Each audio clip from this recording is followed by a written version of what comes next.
누가복음 10장 38절 이하를 보면 예수님께서 마르다와 마리아의 자매의 집에 초대받아서 가셔서 일어났던 사건이 있습니다.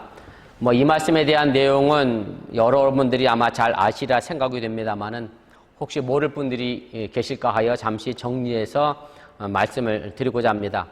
예수님이 마르다와 마리아가 사는 자매의 집에 오시게 되자 언니 마르다는 예수님을 대접하기 위하여 맛있는 음식을 대접하려고 부엌에서 분주하게 준비를 하고 있습니다. 그런데 그때 동생 마리아는 주님의 발 앞에 앉아서 열심히 말씀을 듣고 있었고요. 이때 언니 마르다는 마음이 분주해서 예수님을 대접하고자 열심히 음식을 준비하는데 동생은 편히 주님의 발 앞에 앉아서 말씀 듣는 것이 못마땅해서 예수님께 한 가지 부탁을 하게 됩니다. 그 부탁은 동생 마리아가 자기를 도와서 음식을 같이 만들어 달라고 그렇게 명령을 해달라고 말하게 됩니다.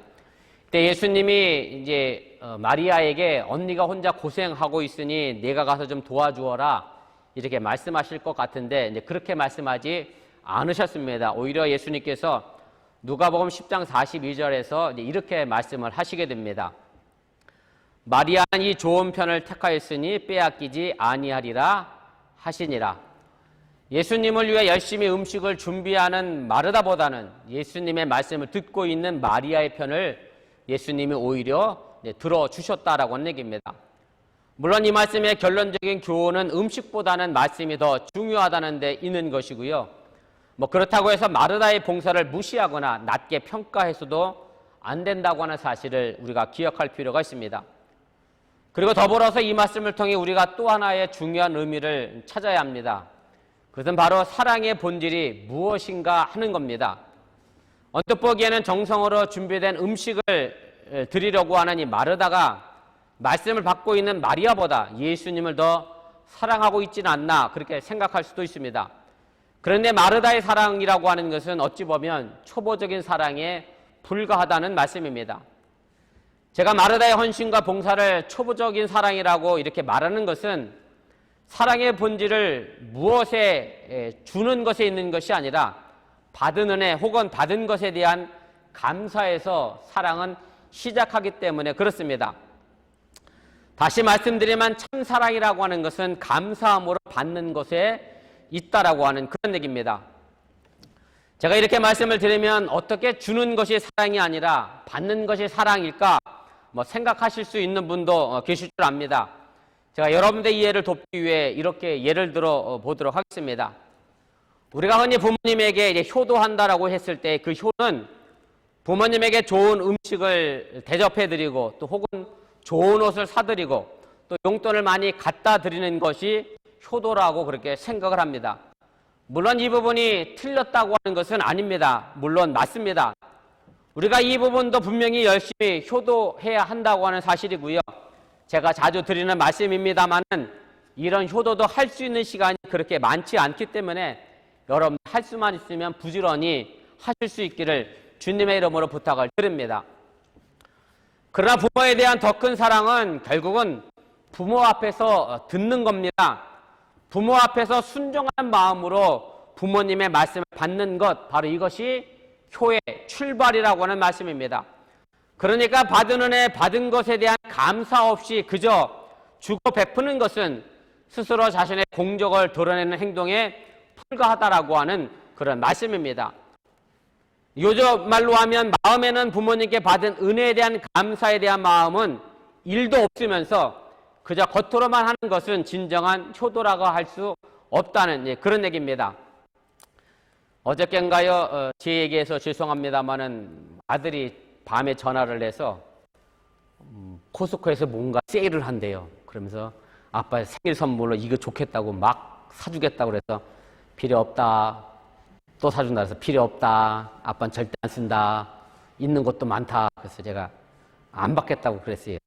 그런데 이제 사실은 아들이 아빠를 위하여 뭔가 사주겠다라고 얘기하는데 왜 사주겠다고 생각하느냐면 아빠 생일에 자기가 아버지한테 받은 은혜가 많아서 그걸 보답하겠다는 마음으로 사주면 그게 진짜 효도가 되는데 그저 아버지의 생일이 다가왔으니 기계적으로 마음 없이 사준다라고 하는 것은 효도가 아니라 자기 공적에 불가할 수도 있다라고 하는 그런 말씀입니다. 마르다와 마리아의 자매의 이야기에 대한 전설이 있습니다. 물론 이건 성경에 있는 이야기는 아니고요.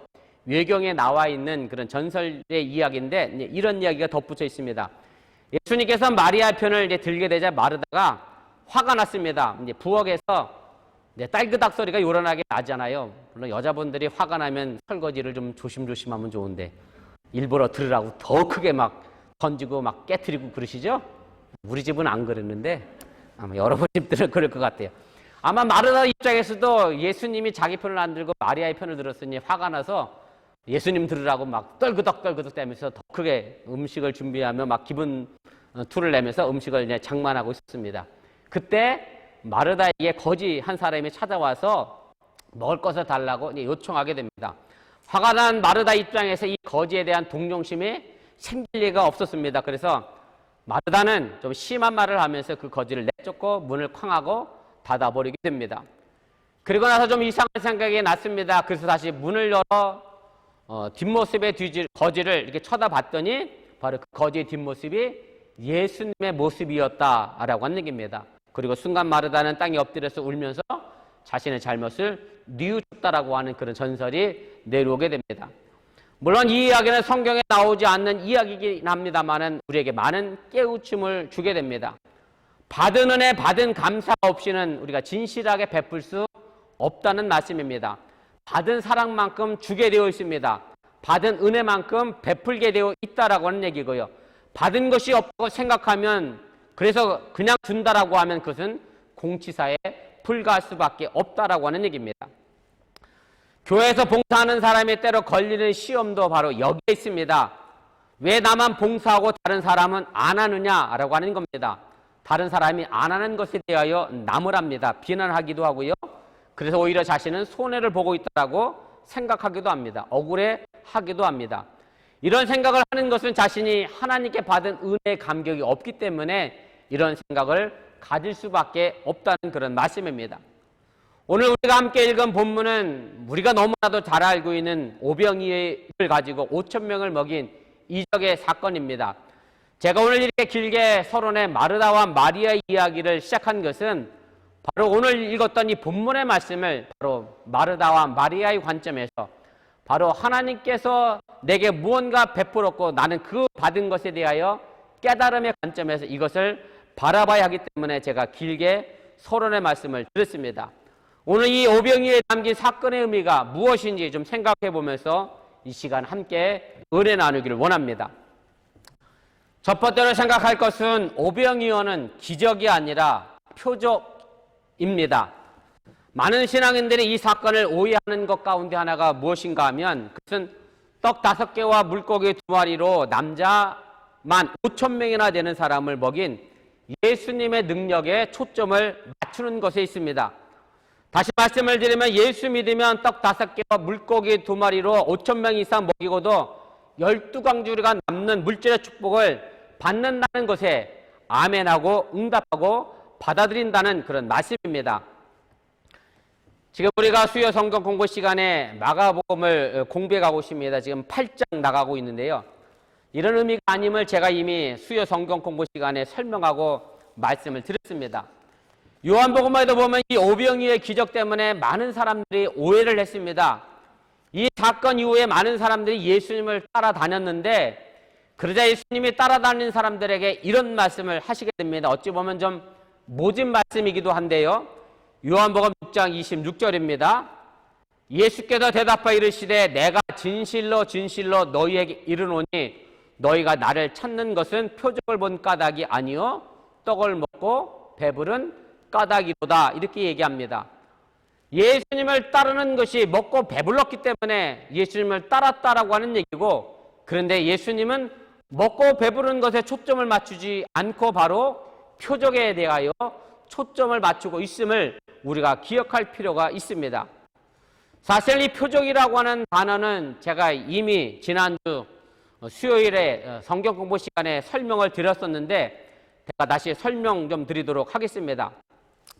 성경에 보면 예수님이 보여주신 놀라운 사건에 대해서 이것을 가지고 기적이다 혹은 이적이다 라는 단어를 사용하고 있고요. 또 흔하지 않게 쓰는 단어가 하나 있는데 그것은 바로 표적이라고 하는 단어입니다. 일반적으로 기적이나 이적이라고 하는 말은 예수님의 능력을 의미하게 됩니다. 그러나 표적은 그렇지가 않습니다. 표적이라고 하는 단어의 헬라어는 세메이온이라는 단어를 사용하게 되는데 이것은 예수님의 신분을 뭔가 확실하게 보여줄 수 있는 증거라고 하는 그런 의미가 담겨져 있습니다. 마가복음 8장 11절 말씀에 보면 서기관들과 바리새인들이 예수님을 찾아와서 이런 요구를 하게 됩니다. 하늘로부터 오는 표적을 예수님께 구하며 보여달라고 이야기하게 됩니다. 여기서 말하는 하늘로부터 오는 표적이라고 하는 것은 하나님께서 예수님을 이 땅에 보낸 증거를 보여달라는 것이고요. 결국 예수님의 메시아 되심 그리고 그리스도 되심을 보여달라는 그런 의미가 바로 이 표적 속에 담긴 그런 의미라고 하는 얘기입니다. 다시 말씀드리면 일반적으로 우리가 이 본문을 읽으면서 이런 설명을 들을 때에 5개의 떡과 2마리의 물고기로 남자만 5,000명을 먹이고도 12바구니가 남았다는 식으로 숫자적인 개념에 치우쳐서 단순히 작은 것으로 그토록 많은 사람을 먹였다는 사실만을 강조해 왔다라고 하는 얘기입니다. 그러나 오늘 이 본문은 예수님께서 하나님의 나라를 선포하시는 상황 속에서 이해되어져야 합니다. 다시 말씀을 드리면 예수님께서 이 기적을 통해서 가난과 굶주림의 물질 세계에서 하나님의 나라가 이 땅에 도래하였음을 보여주셨다라고 하는 얘기고 또한 그곳에서 모인 많은 무리들과 함께 장차 오게 될 하나님의 나라의 잔치를 미리 맛보게 한 사실에 대하여 더 관심을 갖고 이해해야 한다는 그런 말씀의 내용입니다. 그래서 결과적으로 보면 예수님께서는 이 이적을 통해서 예수가 과연 누구냐라고 하는 의문에 대해서 자기 자신을 바로 하나님의 백성에 대한 목자이시고 구원자이시고 메시아이시고 그리스도시라고 나타내시면서 그 증명과 같은 급식 이적의 사건으로 무리들로 하여금 하나님의 나라가 이 땅에 임하였음을 경험하게 하셨다고 하는 사실을 여러분들이 깨달으시기를 바랍니다. 그래서 이 오병이의 기적을 통해서 단순히 예수님께서 적은 것을 가지고 많은 것을 내게 주셨다라고 하는 그런 개념이 아니라 바로 하늘로부터 오는 표적, 하나님께로부터 예수님이 오셨음을 보여주는 것이고 그리고 그 예수님이 우리의 구원자 되시고 바로 우리를 천국으로 이끌어 가시는 메시아임을 보여주는 사건임을 여러분들이 깨달으시기를 바랍니다. 두 번째로 이 오병이의 기적은 받은 은혜를 아는 것에서부터 출발하게 됩니다. 오병이의 기적이 일어나기 전에 우리는 예수님이 하신 행동에 대하여 좀 주목해 볼 필요가 있습니다. 그것이 본문 41절입니다. 예수께서 떡 5개와 물고기 2마리를 가지사 하늘을 우러러 축사하시고 이렇게 되어 있습니다. 여기서 축사하다라고 하는 말은 우리가 히라보로 보면 유로게오라고 하는 단어를 사용하고 있는데 이 말의 의미는 본질적으로 감사의 기도를 드린다는 그런 말씀입니다. 예수님만 감사의 기도를 드렸던 것이 아니라 그때 당시 유대인들의 식사를 할 때마다 꼭 하나님께 감사의 기도를 드렸던 그런 전통과도 연결이 되어지고 있고요. 아무튼 예수님은 물고기 2마리와 또 보리떡 5개를 가지고 하늘을 우러러 축사하심으로 이 오병이의 기적을 만들어 내셨다라고 하는 얘기입니다. 오늘 하나님께 예수님께서 하늘을 우러러 이 축사하셨다라고 하는 것의 의미는 결국 보리떡 5개와 생선 2마리가 어디서부터 왔다는 개념이냐면 바로 하늘로부터 하나님께로부터 왔음을 말하고 있는 것이고요. 그리고 그것을 받아서 다시 제자들에게 주고 제자들은 또 그것을 받아 모든 사람들에게 나눠줌으로 해서 삶의 풍요로운 역사를 만들어낸 것이 바로 이 오병이의 기적 사건임을 여러분들이 기억하시기를 바랍니다. 오늘 세상은 물질적으로 더 잘 먹고 잘 사는 세상이 된 것은 사실입니다. 그런데 우리가 피부로 느낀 것 가운데 하나가 세상이 더 각박해진 것다고 우리가 생각하고 느끼기도 합니다. 그래서 옛날 못 살았을 때가 좋았다 이렇게 말하는 사람도 종종 있습니다만은 물론 가난하게 살 때가 뭐 그리 좋았겠습니까만은 그럼에도 불구하고 그렇게 말할 수밖에 없는 이유가 있기 때문에 그렇습니다. 그래도 가난하게 살 때는 서로 받고 서로 나눠주고 하는 그런 정이 넘쳐났었는데 지금의 이 세상은 잘 먹고 잘 살다 보니 받기만 하고 주지 않는, 그래서 세상이 각박해졌다라고 말할 수밖에 없는 그런 현실이 되어버렸다라고 하는 얘기입니다. 결국 받은 은혜의 감격과 주는 기쁨을 잃어버렸기 때문에 바로 이 세상이 각박해졌다라고 하는 얘기고요. 받은 것도 다 제 것이라고 생각하기 때문에 받은 은혜에 대한 감격이 없기 때문에 그러다 보니 나눔도 없고 주는 것도 없게 된 세상이 지금의 세상의 삶의 모습이라고 하는 얘기입니다. 이것은 단지 먹는 음식의 문제만은 아닙니다. 좀 더 생각해 보면 이 오병이의 기적의 사건은 먹는 문제가 아니라는 것을 우리가 알 수 있게 됩니다. 제가 앞서 말씀드렸던 것처럼 요한복음도 이 오병이의 사건을 가지고 먹고 배부른데 초점이 있는 것이 아니라고 말씀을 드렸습니다. 이 오병이의 사건의 그 깊은 가르침을 깨닫기 위해서는 멀리 5장 마지막 부분으로 좀 들어가서 살펴볼 필요가 있습니다. 마가복음 5장 마지막 43절에 보면 예수님께서 회당장이죠, 야이로의 죽은 딸을 살려내시고 난 다음에 이 딸에게 먹을 것을 주라고 그렇게 말씀하시게 됩니다. 예수님께서 이 딸에게 먹을 것을 주라고 한 것은 이제 막 살아났으니 배가 고플까 봐 염려해서 하신 말씀이 아니라고 하는 그런 말씀입니다. 여기서 먹을 것이라고 하는 것은 단지 음식만을 가리키는 것이 아니라는 그런 말씀입니다. 그리고 이 사건 이후에 마가복음 6장으로 들어오게 되면 6장 7절 이하에서 예수님께서 제자들을 파송하시게 됩니다. 그리고 파송하는 제자들에게 더러운 귀신을 내어 쫓는 능력을 주셨는데, 이제 제자들이 파송받아 나가서 회개하라고 전파하면서 많은 귀신들을 쫓아내며 많은 병자들을 고쳤다라고 그렇게 말씀하고, 그 이후에 바로 오병이의 기적의 사건이 등장을 하게 됩니다. 예수님은 제자들에게 죽은 이스라엘을 가서 살리라는, 복음을 전하라는 그런 명령을 내려주셨다고 하는 사실을 여러분들이 믿으시기를 바랍니다. 이런 의미에서 본다라고 하면 예수님이 죽은 야이로의 딸을 살린 다음에 먹을 것을 주라고 한 것은 이제 그 살리는 가르침을 죽어있는 사람들에게 제자인 너희들이 먹이라는 말씀으로 우리가 이해하고 받아들일 수 있다라고 하는 그런 얘기입니다. 이런 점에서 먹을 것이라는 것이 단지 음식이 아니라는 말씀입니다. 제자들이 세상에 나아가 주님으로서 받은, 그래서 전하고 가르치는 모든 가르침, 말씀이 바로 이 먹을 것이라는 것에 담겨져 있는 의미라고 하는 사실을 여러분들이 믿으시기를 바랍니다. 바로 이것을 뚜렷하게 말하고 있는 말씀이 요한복음 4장 34절의 말씀입니다. 예수께서 이르시되 나의 양식은 나를 보내신 이의 뜻을 행하며 그의 일을 온전히 이루는 이것이니라, 그렇게 말씀하고 있습니다. 예수님이 바로 하나님의 말씀의 양식을 전하기 위해 보냄받았던 것처럼 제자들도 세상에 주님의 가르침을 세상에 먹이기 위하여 세상에 보내진다는 사실입니다. 그래서 오병이어의 떡 5개와 물고기 2마리는 단지 음식이 아니라 주님의 가르침이 담겨져 있음을 여러분들이 믿으시기를 바랍니다. 이와 더불어 한 가지 더 살펴볼 말씀이 있습니다. 바로 오늘 본문 34절 말씀인데 제가 다시 한번 읽어보겠습니다. 예수께서 나오사 큰 무리를 보시고 그 목자 없는 양 같음으로 인하여 불쌍히 여기사 여러 가지로 가르치시더라, 이렇게 말씀합니다. 예수님은 예수께 나온 큰 무리를 보고 목자 없는 양같이 불쌍히 여기시고 그리고 그들을 가르치셨다라고 말씀하고 있습니다. 그리고 바로 이어 오병이의 사건이 등장을 하게 됩니다. 그렇다라고 하면 이 사건은 바로 그 가르침의 내용이요, 먹을 것이라고 하는 것은 바로 그 가르침의 영적 양식이라고 하는 사실 또한 우리가 알게 됩니다. 오늘 보면 6장 37절에서 예수님이 제자들에게 너희가 먹을 것을 주어라, 그렇게 말씀하고 계십니다.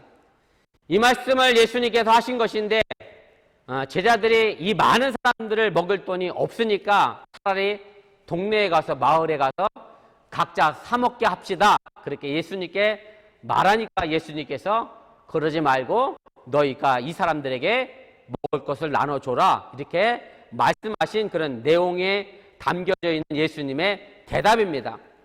그래서 이 말씀도 새롭게 해석해 보자고 한다고 하면 예수님은 제자들에게 예수님으로부터 받은 가르침을 이제 제자인 너희가 세상에 나가 세상 사람들에게 먹이라는 말씀으로 이해해 볼 필요가 있다라고 하는 얘기입니다. 우리가 받은 주님의 가르침을 우리의 것으로만 여기지 말고 다시 주는 것이 선교이며 전도이고 이것이 바로 교회가 해야 될 사명임을 여러분들 또한 믿으시기를 바랍니다. 세 번째로 받았으면 주시기를 바랍니다. 지금이야 우리가 온라인 예배로 드리기 때문에 이런 인사를 받을 일이 거의 없습니다만은 예배가 끝나고 서로 인사를 할 때 제게 가끔 이렇게 인사하는 분들이 계십니다. 목사님 은혜 받았습니다 라고 이제 인사를 하시게 되는데 제 입장에서는 참 고맙고 감사한 그런 인사의 말씀입니다. 오늘 여러분들이 이 자리에 와 있는 것도 그리고 온라인으로 예배를 들은 이유도 바로 사실 은혜 받기 위해 있음을 여러분들이 아시기를 바랍니다. 하나님의 은혜를 받기 위함이고 더 정확히 말씀을 드린다고 하면 이미 받은 하나님의 은혜를 깨닫고 감사하기 위하여 이 자리에 있다는 사실을 여러분들이 기억하시길 바랍니다. 그런데 조금 더 나아가 우리가 이 은혜를 받았다고 하면 그리고 받은 은혜를 깨닫고 알았다고 그래서 감사를 했다고 하면 그 다음은 우리가 무엇을 해야 하느냐 하면 나가서 주어야 한다는 사실 또한 깨달으시길 바랍니다. 우리가 받는 것은 그냥 받는 것이 아니라 바로 주기 위해 받는다는 사실을 여러분들이 믿으시고 받으며 주묘하는 이 관계 속에서 바로 오병이의 사건이 일어났음을 여러분들이 믿으시기를 바랍니다. 우리는 오늘 하나님의 은혜를 받습니다. 그리고 세상에 나가 그 은혜를 또한 주어야 합니다. 그리고 다시 받으러 주일 예배 자리에 다시 찾아오게 됩니다. 그리고 다시 주기 위하여 세상으로 나아가야 합니다. 받은 것을 가지고 세상에 보내진 것을 바송이라는 단어로 우리가 설명하고 표현한다고 하는 사실을 여러분들이 기억하시기를 바랍니다. 오늘 보면 30절 말씀에 보면 사도라고 하는 말이 등장합니다. 마가복음에서는 제자라고 하는 말은 굉장히 많이 등장하지만 사실 사도라고 하는 단어는 유일하게 이 본문에서만 쓰이고 있습니다. 사도라고 하는 말은 히라보로 보면 아포스톨로스라는 단어를 사용합니다. 이 말은 동사 아포스텔로에서 나온 말인데요. 이 동사의 의미는 보내다, 파송하다는 말입니다. 그래서 사도라고 하는 이 아포스톨로스라고 하는 말은 보냄받은 자라는 의미를 가지고 있습니다. 다시 말씀드리면 제자라고 해서 다 사도가 아니라는 뜻입니다. 제자는요 스승으로부터 받았을 뿐입니다. 제자가 스승의 가르침을 받아 다른 사람에게 가르침을 주면 바로 그 제자는 사도가 되어진다고 하는 사실을 여러분들이 깨달으시길 바랍니다. 이것은 바로 특정한 직분을 설명하는 것은 아닙니다. 가르침을 받은 것으로 끝이 아니라고 하는 얘기입니다. 받은 가르침을 다른 사람들에게 나눠줄 때 바로 그것에 구원의 역사가 일어난다라고 하는 사실입니다. 구원은 구원받아 그 구원받은 것으로 다른 사람을 구원하고자 할 때에 비로소 그 구원이 이루어진다고 하는 사실을 여러분들이 믿으시기를 바랍니다. 오늘 아침에 제가 5살짜리 아이가 어머니가 오신다 그래서 우리 5살짜리 누가 있을까 이렇게 생각해 보다가 승리가 5살인가 승리 또래인가 이렇게 생각을 하다 했더니 우리 집사람이 그래요. 아유 승리는 이제 언니래. 승리 밑에 동생들이 많아져 갖고 이제 승리가 언니라고 그래서 제가 구원이 이사님한테 뭐 다른 볼 일이 있어서 전화했다가 승리 나이를 물어봤더니 2015년생 5살 미국 나이로 5살 한국 나이로 6살이 됐다고 이제 그래요. 제가 왜 아기 얘기를 했느냐면 사실 엄마 등에서 등에 업혀서 자라던 아이가 나중에는 이제 엄마를 없는 어른이 되죠. 조금 더 엄마까지는 안 가더라도 동생을 없는 언니, 누나, 형이 될 수도 있습니다. 가르침을 받는 사람이 가르치는 사람으로 성장해 가야 하고요. 제자가 바로 사도가 되었을 때 비로소 우리는 성숙해졌다라고 말할 수 있음을 여러분들이 믿으시기를 바랍니다. 학생이 선생이 되어줘야 하고 운동선수가 더 나아가 코치가 되어줘야 하고 받던 사람이 주는 사람이 될 때 비로소 성숙해지고 참된 구원의 자리에 이르게 된다라고 하는 사실입니다. 우리가 예수님을 믿고 따른다고 하는 것은 바로 예수님의 가르침을 가르치고 또 예수님의 삶을 다른 사람에게 보여줄 때 비로소 예수를 믿고 따른다라고 말할 수 있음을 여러분들이 또한 믿으시길 바랍니다. 흔히 어른들이 어린 자녀들에게 혹은 뭐 부모가 어린 자녀들에게 뭐 이런 말을 할 때가 있습니다. 뭐 그 녀석 참 제법이다. 뭐 이런 말을 할 때가 있습니다. 뭐 엄마 입장에서 보면 밥을 먹어놨는데 그 설거지를 딸이 설거지를 하면 우리 딸 다 컸네. 참 제법이다. 아마 이렇게 말하는 경우가 아마 종종 있을 겁니다. 여러분들 여기서 제법이라고 하는 뜻이 뭔지 혹 생각해 보셨는지 모르겠습니다. 물론 이 제법이라는 단어가 부사로 쓰이면 뭐 굉장히 많다 혹은 뭐 상당히 이런 의미로 쓰이죠. 뭐 쉽게 예를 들면 이 물건은 제법 무겁다 뭐 이렇게 쓰면 그 물건은 이제 생각한 것보다 더 무거운 것을 의미합니다만은 이 제법이 명사로 쓰이게 되면 또 다른 뜻이 있음을 우리가 알게 됩니다. 이 제법이라고 하는 것이 사실은 한문이더라고요. 보니까 만들 제자와 법법자를 씁니다. 그래서 이 제법은 자기 법을 자기 스스로 만들어 간다는 뜻입니다. 무슨 얘기냐면 제가 아까 엄마의 설거지 얘기를 했습니다. 엄마가 설거지하는 게 엄마 법이라고 하면 그 딸이 커서 엄마의 설교를 도와 자기 법으로 만들어서 자기 스스로 설거지할 수 있는 능력으로 자랐다고 하면 그가 바로 제법같이 성장하고 자라났다라고 하는 얘기입니다. 그 제법이라고 하는 말의 뜻은 어른들의 마음을 헤아리고 깨달아 이제 스스로 자기가 행동한다는 의미가 이 제법 속에 담겨져 있는 의미라고 하는 사실을 여러분들이 깨달으시길 바랍니다. 신앙이라는 것이 결코 다른 것은 아닙니다. 바로 하나님의 법이, 주님의 법이 바로 내 법이 되는 겁니다. 하나님의 법을 내 스스로가 행동하고 옮기는 것이 바로 신앙의 삶의 모습이라고 하는 얘기고요. 예수님이 가르치면 나도 가르치는 것이고 하나님이 이렇게 말씀하시면 나도 그렇게 말하는 것이고 하나님이 이렇게 행동하셨으면 나도 그렇게 행동하는 것이 바로 제법의 신앙의 모습임을 여러분들이 깨달으시기를 바랍니다. 아마 우리가 이렇게 행동한다고 하면 하나님도 우리를 바라보시면서 어법교회 성도들은 역시 제법이야 이렇게 말씀하시고 칭찬하실 것이다 라고 하는 얘기고 바로 여기에 우리의 구원이 담겨져 있음을 여러분들 또한 깨달으시길 바랍니다. 그동안 한국교회는 사실 하나님의 은혜를 많이 받았습니다. 그런데 여전히 받기만 하려고 합니다만 이제 이것을 받았으면 주어야 한다는 사실 또한 여러분들이 잊지 마시길 바랍니다. 물론 목사인 제게 여러 가지 모양으로 기도 제목을 말씀하고 또 여러분들도 여러 가지 모양으로 기도하며 구하는 것도 있을 줄 압니다. 그리고 이렇게 구하고 받았다라고 하면 이제 다른 사람들을 위해서 여러분들도 기도해 주시기를 바라고요. 또 다른 사람들을 위해 나눠주시기를 바라고 다른 사람들을 위해 또한 가르칠 수 있기를 주님의 이름으로 부탁을 드립니다.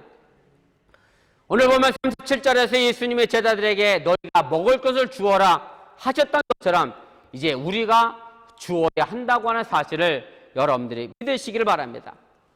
이 말씀은 받은 가르침을 받은 복음을 전하라는 것입니다.